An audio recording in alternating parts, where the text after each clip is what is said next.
जय हिंद दोस्तों। आज के इस वीडियो सेशन में बीए पार्ट थर्ड के 2012 में पूछे गए हिंदी ऑनर्स पेपर 5 के अंतर्गत महत्वपूर्ण प्रश्नों को देखेंगे, जो कि आने वाले 2022 के एग्ज़ाम में हो सकता है। इनमें से 2 से 3 क्वेश्चन यह भी रह सकता है।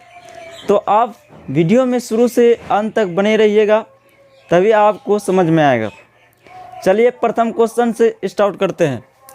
पहला क्वेश्चन है, छायावाद को स्थूल के प्रति सूक्ष्म का विद्रोह किसने कहा?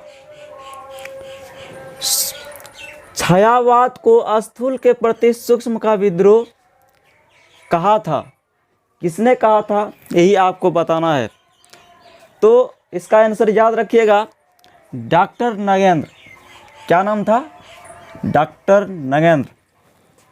दूसरे क्वेश्चन की ओर चलते हैं। कामायनी किसकी रचना है?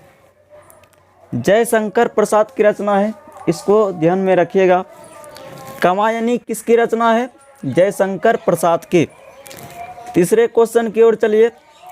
सिंदूर की होली के रचनाकार कौन है? तो सिंदूर की होली के रचनाकार जो है लक्ष्मी नारायण मिश्र है। सिंदूर की होली है, इसके रचनाकार है लक्ष्मी नारायण मिश्र। चौथा क्वेश्चन है, आधुनिक युग के 2 एकांकीकार कौन है? 2 एकांकीकार का नाम बताना है। तो याद रखिएगा, मोहन राकेश धर्मवीर भारती है।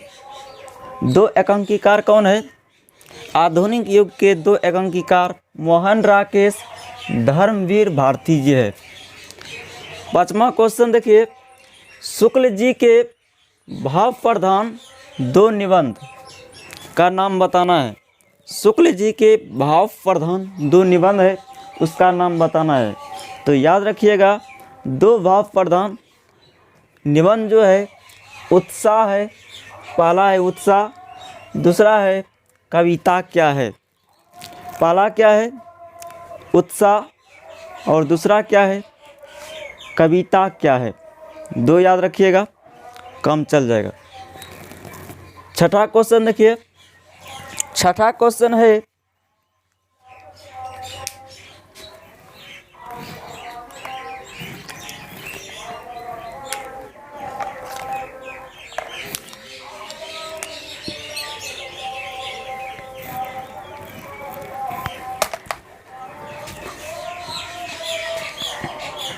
छठे क्वेश्चन की ओर चलिए। अगला क्वेश्चन है,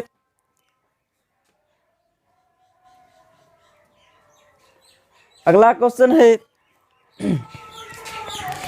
क्वेश्चन है, तार सप्तक के 2 कवि कौन है?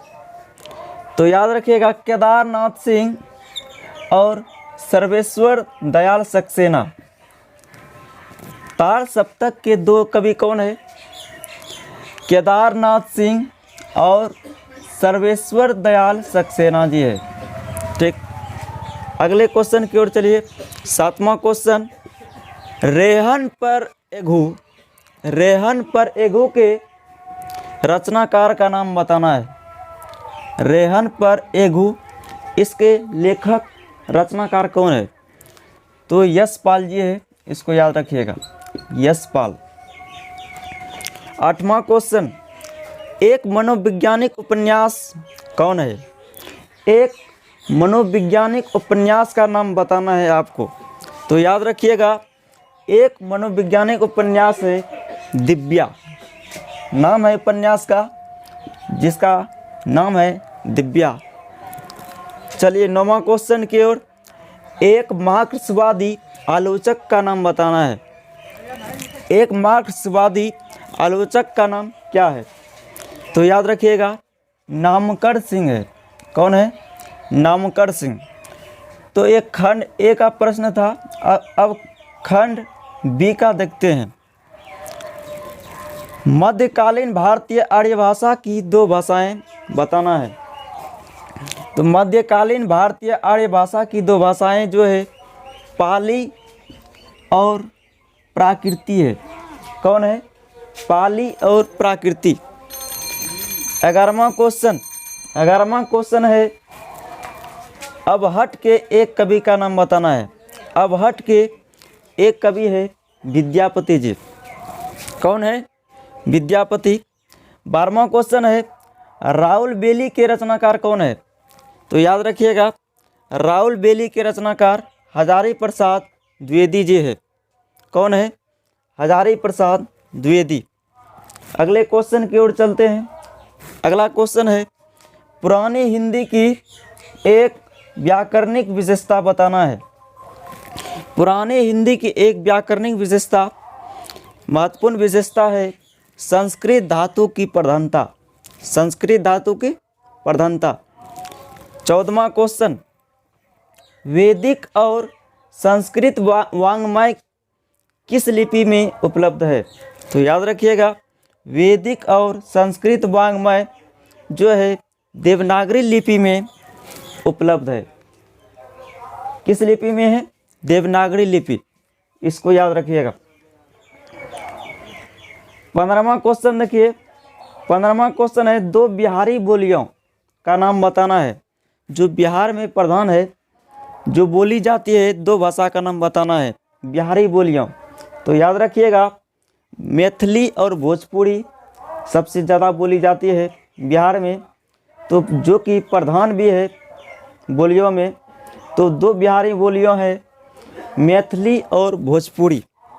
कौन है? मैथिली और भोजपुरी। अगले क्वेश्चन की ओर चलते हैं।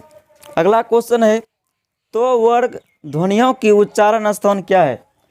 तो वर्ग अर्थात तो, थो, दो, धो, नो, इनमें से पांचों वर्ण जो है इसका उच्चारण स्थान बताना है तो वर्ग का।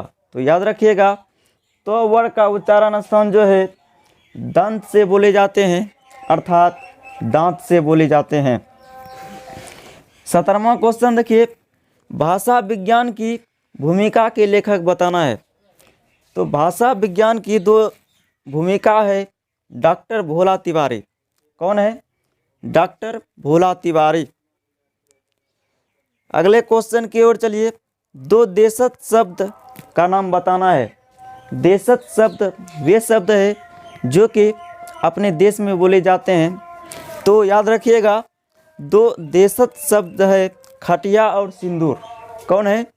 खटिया और सिंदूर, यह दो ऐसा शब्द है जो कि अपने ही देश में बोले जाते हैं।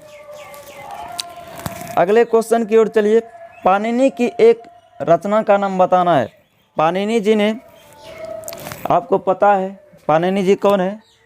यह व्याकरण के जनक है, रचनाकार है। तो याद रखिएगा, पाणिनि की एक रचना का नाम है बृहद व्याकरण। कौन है? बृहद व्याकरण। तो प्यारे साथियों, हमने 2012 में पूछे गए महत्वपूर्ण वस्तुनिष्ठ प्रश्नों को बता चुके हैं और 2 दिन से वीडियो अपलोड नहीं हो पा रहा था। इसका रीज़न था कि एग्ज़ाम चल रहा था ITI का, इसीलिए 2 दिन से वीडियो अपलोड नहीं हो पा रहा था। तो मिलते हैं किसी नेक्स्ट वीडियो में, तब तक के लिए जय हिंद, वंदे मातरम।